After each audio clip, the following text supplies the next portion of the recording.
Every one, welcome back to our channel. അപ്പോൾ നിങ്ങൾ തംബ്നെയിലിൽ കണ്ടു വന്നതുപോലെ തന്നെ ഇന്നൊരു പെയിൻറ്റിങ് വീഡിയോ ആണ് ചെയ്യാൻ പോകുന്നത്. പേപ്പറിലും കുഞ്ഞു സംഭവങ്ങളൊന്നുമല്ല, ഇപ്രാവശ്യം കുറച്ച് വലിയ പിടി പിടിച്ചേക്കാമെന്ന് വിചാരിച്ചു. അപ്പോൾ ഞങ്ങളുടെ ഡൈനിങ് ഹാളിൽ ഇത്രയും വലിയൊരു വാള് ബ്ലാങ്ക് ആയിട്ട് കിടക്കുകയാണ്. അപ്പോൾ വീട്ടിൽ എന്നെപ്പോലെ ഇത്രയും വരയ്ക്കാൻ അറിയുന്ന ഒരാളുണ്ടായിട്ട് അതവിടെ ബ്ലാങ്ക് ആയി കിടക്കുന്നത് ശരിയല്ലല്ലോ. അപ്പോൾ ഞാൻ വിചാരിച്ചു അത് മൊത്തമാകുമ്പോൾ നമുക്ക് പെയിൻ്റ് അടിക്കാമെന്ന് വിചാരിച്ചു. ഈ വോള് ദൂരെ നിന്ന് കാണുമ്പോൾ അത്ര വൃത്തികേടില്ലെങ്കിലും അടുത്തുനിന്ന് നോക്കുമ്പോൾ ചെറിയ ചെറിയ ഇങ്ങനത്തെ സംഭവങ്ങളൊക്കെ ഉണ്ട്. അത് ഞാൻ നേരത്തെ സ്റ്റിക്കർ ഒട്ടിച്ചതിൻ്റെ പാടൊക്കെ ഉണ്ടായിരുന്നു. അത് ഞാൻ പറിച്ചെടുത്ത സമയത്ത് അതിൻ്റെ കുറച്ച് ഗ്ലൂ ഒക്കെ ഓൾറെഡി വോളിലേക്ക് ഒട്ടിയിരുന്നിട്ടുണ്ട്. അപ്പോൾ അത് ആദ്യം റിമൂവ് ചെയ്യണം. അപ്പോൾ ഞാനിവിടെ ചെറിയൊരു ബ്ലേഡ് പോലത്തെ സംഭവം എടുത്തിട്ട് ആദ്യം കുറേ ഇങ്ങനെ കളയാനായിട്ട് ട്രൈ ചെയ്തു. എനിക്ക് പറ്റുന്ന അത്രയും കളഞ്ഞു. ഞാൻ ഫുള്ളായിട്ട് കളഞ്ഞില്ല എന്നല്ല, കളയാൻ പറ്റിയില്ല. ഞാൻ പറഞ്ഞല്ലോ, ദൂരെ നിന്ന് നോക്കുമ്പോൾ അങ്ങനെ നല്ല വോളായിട്ട് തോന്നും, നല്ല ഫിനിഷിംഗ് ഉള്ളതായിട്ട് തോന്നും. പക്ഷെ അടുത്ത് പോകുമ്പോഴേ നമുക്ക് മനസ്സിലാവത്തുള്ളൂ അതിൽ ചെറിയ ചെറിയ കൈയുടെ ഡേർട്ടും അങ്ങനത്തെ ഫിംഗർ പ്രിൻറ്റും എല്ലാ സംഭവങ്ങളും ആ വോളിലുണ്ടായിരുന്നു. അപ്പം ഞാൻ വിചാരിച്ചു എന്തായാലും നമ്മൾ ഫുള്ള് ഇത്ര ഹാർഡ് വർക്ക് ചെയ്ത് പെയിൻറ്റ് ചെയ്യാൻ പോവല്ലേ, അപ്പോൾ ഒന്ന് വൈറ്റ് വാഷ് ചെയ്തിട്ട് പെയിൻറ്റ് ചെയ്യാമെന്ന് വിചാരിച്ചു. ഞാൻ ആ ഒരു പോർഷൻ, ആ ഒരു വോൾ മാത്രം ഞാൻ ഫുള്ള് വൈറ്റ് പെയിൻറ്റ് ചെയ്യുന്നുണ്ട്. ഒറ്റ കോട്ടേ ചെയ്യുന്നുള്ളൂ. കാണാമല്ലോ, അത്യാവശ്യം നല്ല ഫിനിഷിങ്ങിലുണ്ട്. ബട്ട് സ്റ്റിൽ ചെറിയ ചെറിയ ഒരു സംഭവങ്ങളുണ്ട്. അപ്പോൾ അത് മറയ്ക്കാൻ വേണ്ടിയിട്ട് ഞാൻ ജസ്റ്റ് 1 കോട്ട് ഓഫ് പെയിൻറ്റ് ചെയ്ത് കൊടുക്കുകയാണ്. ബേസ് ചെയ്യാനായിട്ട് ഞാൻ ഏഷ്യൻ പെയിൻറ്റ്സിൻ്റെ Apcolite advanced heavy duty emulsion പെയിൻ്റാണ് യൂസ് ചെയ്യുന്നത്.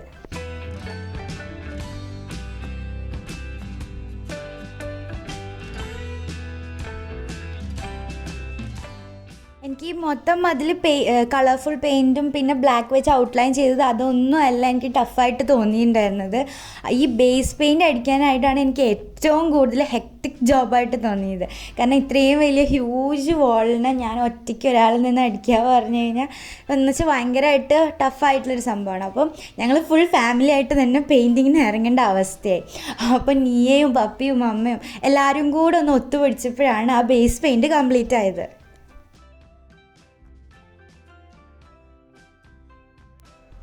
അപ്പോൾ നമ്മൾ ഇന്നലെ ഈ വൈറ്റ് പെയിൻറ്റ് മൊത്തം അടിച്ചിട്ട് ഇന്നലെ നൈറ്റാണ് അടിച്ചത്. അപ്പോൾ ഓവർ നൈറ്റ് ഇത് നല്ല ഡ്രൈ ആയിട്ടുണ്ട്. ഇനി നമ്മൾക്ക് ഇവിടെ പെയിൻറ്റ് ചെയ്യാം, എന്ന് വെച്ചാൽ ആക്ച്വൽ പെയിൻറ്റിങ് എന്നിട്ട് വരച്ച് പെയിൻറ്റ് അടിക്കുക, അങ്ങനത്തെ പരിപാടികളാണ്. അപ്പോൾ നമുക്കത് ചെയ്യാം. ഞാനിവിടെ പെയിൻറ്റ് ചെയ്യാൻ ഉദ്ദേശിക്കുന്നത് ഒരു ബോഹോ കൈൻഡ് ഓഫ് ആർട്ടാണ്. അതിന് ബോഹോ ആർട്ട് എന്നാണ് പറയാനാണ് എനിക്ക് തോന്നുന്നത്. ലൈക്ക് ആബ്സ്ട്രാക്ട് ചെയ്തിട്ടാണ്. അതിന് ഡെഫിനറ്റ്ലി ഒരു ഇതല്ല ആബ്സ്ട്രാക്റ്റ് ആയിട്ട്, പക്ഷേ ഫ്ലോറൽ തീമിലാണ് വരയ്ക്കാനായിട്ട് ഉദ്ദേശിക്കുന്നത്. അതിന് ബോഹോ ആർട്ട് എന്നാണ് പറയാമെന്ന് എനിക്ക് വിചാരിക്കണു, എനിക്ക് ഉറപ്പില്ല കേട്ടോ.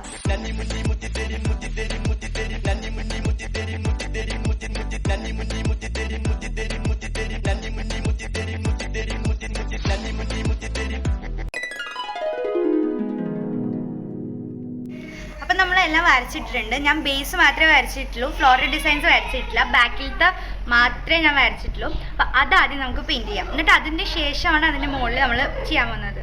അപ്പോൾ പെയിൻറ്റ്സ് അതാണ്. ഞാൻ പെയിൻറ്റ്സ് ഏതൊക്കെ ഷെയ്ഡാണെന്നുള്ളത് ഞാൻ മെൻഷൻ ചെയ്യാം കേട്ടോ. അപ്പം ഞാൻ കളർ സ്പ്ലാഷ് പോലെ ചെയ്യാനായിട്ട് ഞാൻ പേസ്റ്റൽ കളേഴ്സാണ് എടുത്തിട്ടുണ്ടായിരുന്നത്. അപ്പോൾ അതിന് ഷെയ്ഡ് പ്രത്യേകിച്ച് നമുക്ക് പറഞ്ഞു തരാൻ പറ്റത്തില്ല. കടയിൽ പോയപ്പോഴാണ് മനസ്സിലായി അതിനൊക്കെ ഓരോ നമ്പേഴ്സാണെന്നുള്ളത്. അപ്പോൾ ഈ ഒരു ഷെയ്ഡിൻ്റെ നമ്പർ എന്ന് പറയുന്നത് 523 എന്ന് പറഞ്ഞിട്ടുള്ളൊരു ഷെയ്ഡാണ്. അത് ഓരോ കമ്പനിക്കും ഓരോ ഷെയ്ഡായിട്ടാണ് വരിക. അപ്പോൾ അതിൻ്റെ ആക്യുറേറ്റ് ആയിട്ട് എനിക്ക് പറയാനായിട്ട് പറ്റില്ല. ഇനി ഞാൻ ആബ്സ്ട്രാക്ട് ഷേപ്സ് വരച്ചിട്ടുണ്ടായിരുന്നു, അതിൻ്റെ ഉള്ളിലേക്ക് ഓരോ കളേഴ്സായിട്ട് ഫില്ല് ചെയ്യാണ്. അപ്പോൾ വാളിൽ പെയിൻ്റ് അടിക്കുന്നത് ഒരു ബിഗിനറൊക്കെ ആണെങ്കിൽ അവർക്ക് കുറേ ഡൗട്ട്സ് ഉണ്ടാവും. കാരണം എനിക്കും അങ്ങനെ കുറേ ഡൗട്ട്സ് വന്നിട്ടുണ്ടായിരുന്നു. ഞാനിങ്ങനെ ചെയ്താണ് ഞാൻ പഠിച്ചത്. അപ്പോൾ ആ ഒരു കുറച്ച് ഡൗട്ട്സ് ഞാൻ ക്ലിയർ ചെയ്യാമെന്ന് വിചാരിക്കുകയാണ്. വാളിൽ അടിക്കുന്നത് ഏത് പെയിൻ്റാണെന്നാണ് ഫസ്റ്റ് തന്നെ നമ്മുടെ ഡൗട്ട് വരിക. എമൽഷൻ പെയിൻ്റാണ് നമ്മൾ വാളിൽ യൂസ് ചെയ്യുക. പിന്നെ കുറച്ച് ഡൗട്ട്സ് എന്ന് പറയുന്നത് ഈ പെയിൻറ്റ് കുറച്ച് ദിവസം കഴിയുമ്പോൾ ഫെയ്ഡ് ആവുമോ, അതോ സ്പ്രെഡ് ആവുമോ, അതോ ഇതിന് എന്തെങ്കിലും പറ്റുമോ എന്നൊക്കെയാണ് ഡൗട്ട്. പക്ഷെ ഒന്നും തന്നെ സംഭവിക്കില്ല, ഇതൊന്നും സ്പ്രെഡ് ആവില്ല, അതുപോലെ തന്നെ അവിടെ വാളിൽ ഉണ്ടാവും. ഔട്ട്ഡോറൊക്കെയാണ് അടിക്കുന്നതെന്നുണ്ടെങ്കിൽ നമ്മൾ എക്സ്റ്റീരിയർ എമൽഷൻ തന്നെ നോക്കി വാങ്ങിക്കണം. പിന്നെ അവിടെ എന്ന് പറയുമ്പോൾ ഒരു ഗ്യാരണ്ടി ഇല്ല. കാരണം മഴയും വെയിലൊക്കെ കൊള്ളുന്ന സ്ഥലമാണെങ്കിൽ അത് എന്തായാലും കുറേ ദിവസം കഴിയുമ്പോൾ ഇത്തിരി ഡാമേജ് ആയി തുടങ്ങും. ഇൻഡോർ ആകുമ്പോൾ ആ ഒരു പ്രശ്നം തന്നെ ഇല്ല, എല്ലാം അങ്ങനെ തന്നെ ഇരിക്കും.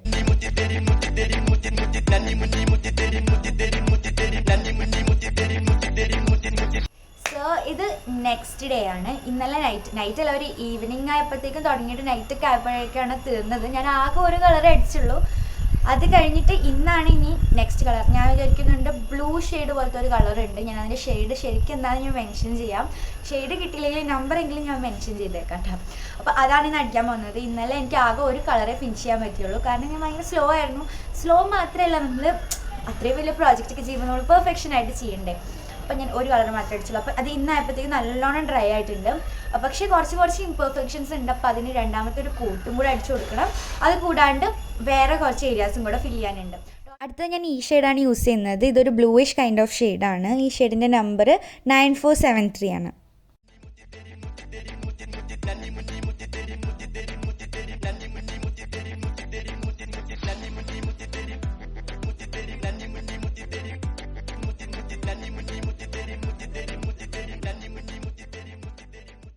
ഞാനിപ്പോൾ ചെയ്യുന്നത് ഓരോ കളേഴ്സ് ഓരോ സൈഡിലായിട്ട് ചെയ്യുന്നില്ലേ, ആ സംഭവം ചെയ്യുന്നത് ഞാൻ ബ്രഷ് വെച്ച് ഔട്ട്ലൈൻ മാത്രമേ ചെയ്യുന്നുള്ളൂ. ഉള്ളിൽ ഞാൻ റോളർ കൊണ്ടാണ് ചെയ്യുന്നത്. കാരണം റോളർ വെച്ച് നമുക്ക് അതിൻ്റെ ലൈൻസ് ഒന്നും കറക്റ്റായിട്ട് കിട്ടാൻ പറ്റില്ല. അപ്പോൾ അതിന് ബ്രഷ് തന്നെ വേണം. പക്ഷേ ഉള്ളിൽ ഫില്ല് ചെയ്യുന്നത് റോളർ വെച്ചിട്ടാണ്.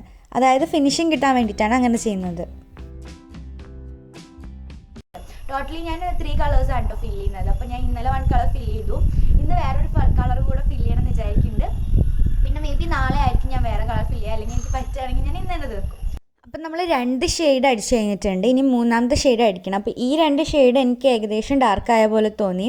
അപ്പോൾ 3rd ഷെയ്ഡ് എടുത്തപ്പോഴും എനിക്ക് ഡാർക്കായ പോലെ തോന്നിയതുകൊണ്ട് ഞാൻ അതിലേക്ക് കുറച്ച് വൈറ്റ് ചേർക്കാമെന്ന് വിചാരിച്ചിട്ട് ഞാൻ വൈറ്റ് ചേർത്തിട്ടാണ് അടിക്കുന്നത്.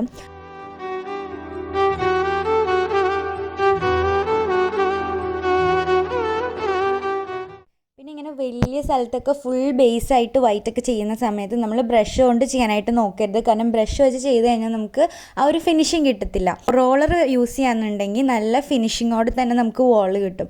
ബ്രഷ് വെച്ച് ചെയ്യുകയാണെങ്കിൽ ബ്രഷിൻ്റെ സ്ട്രോക്സ് ഒക്കെ വൈറ്റ് പെയിൻറ്റിൻ്റെ സ്ട്രോക്സ് ഇങ്ങനെ നമുക്ക് വിസിബിൾ ആയിരിക്കും വോളിൽ. And 2 and the can and the cone and the pack 2 and the can and the cone and the pack 2 and the can and the cone and the pack 2 and the can and the cone and the pack. Okay.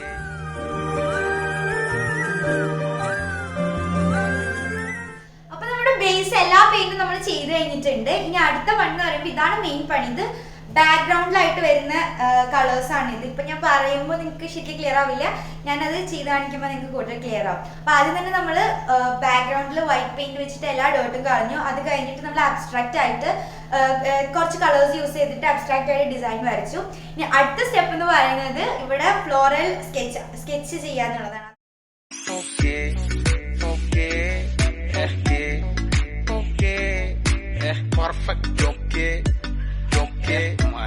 അത് ഒരളിയ 2 and the can and the cone and the pack 2 and the can and the cone and the pack.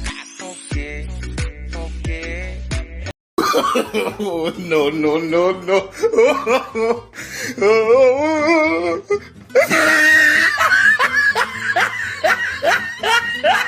ഞാൻ paint എടുത്തിട്ട് പോയപ്പോൾ അതിൻ്റെ മുടിമ പിടിച്ചാൽ കൊണ്ടുപോയി. അപ്പോൾ മുടി വിട്ടുപോയി, താഴെ മൊത്തം പെയിന്റ് പൊട്ടി. അപ്പോൾ അത് അടിയിൽ കുറച്ചും കൂടെ ടച്ച് ചെയ്ത് കൊടുക്കാനുണ്ടായിരുന്നു.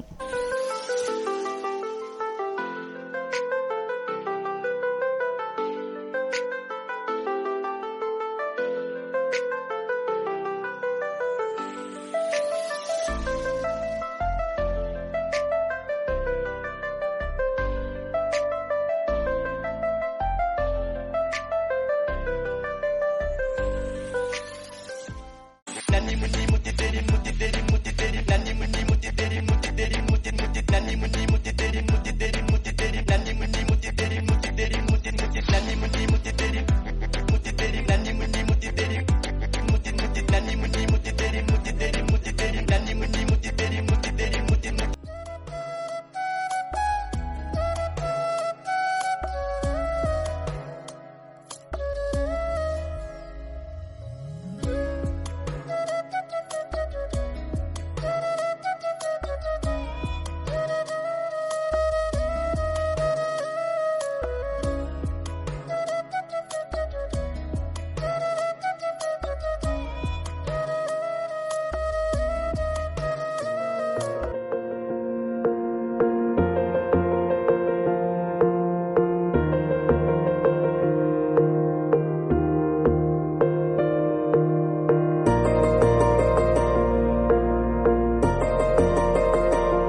ദിവസമാണ് എടുത്തത്. 11 ഡേയ്സിൽ ഇടയിൽ ഞാൻ ചുമ്മാ ഇരുന്ന ദിവസങ്ങളൊക്കെ ഉണ്ടായിരുന്നു. ടോട്ടൽ 11 ഡേയ്സ് ഞാൻ വർക്ക് ചെയ്തതെന്ന് പറയാൻ പറ്റില്ല. എന്നാലും ചെയ്യുന്ന സമയത്ത് ഞാൻ എൻ്റെ മാക്സിമം എഫേർട്ട് ഇട്ടിട്ടാണ് ചെയ്തിട്ടുണ്ടായിരുന്നത്. പിന്നെ നീ എന്നെ ഹെൽപ്പ് ചെയ്തായിരുന്നു കേട്ടോ. നീ മറ്റേ റബ്ബിങ് പരിപാടികൾ അങ്ങനെ കുഞ്ഞു കുഞ്ഞു പരിപാടികളൊക്കെ നീ എന്നെ ഹെൽപ്പ് ചെയ്തിട്ടുണ്ടായിരുന്നു. അപ്പോൾ ഇത്രയും എഫേർട്ട് ഇട്ട് ഹാർഡ് വർക്ക് ചെയ്ത് നിങ്ങൾക്ക് വേണ്ടി കാണിച്ചു തന്നു ഒരു ലൈക്കെങ്കിലും ഇട്ടിട്ടില്ലേ.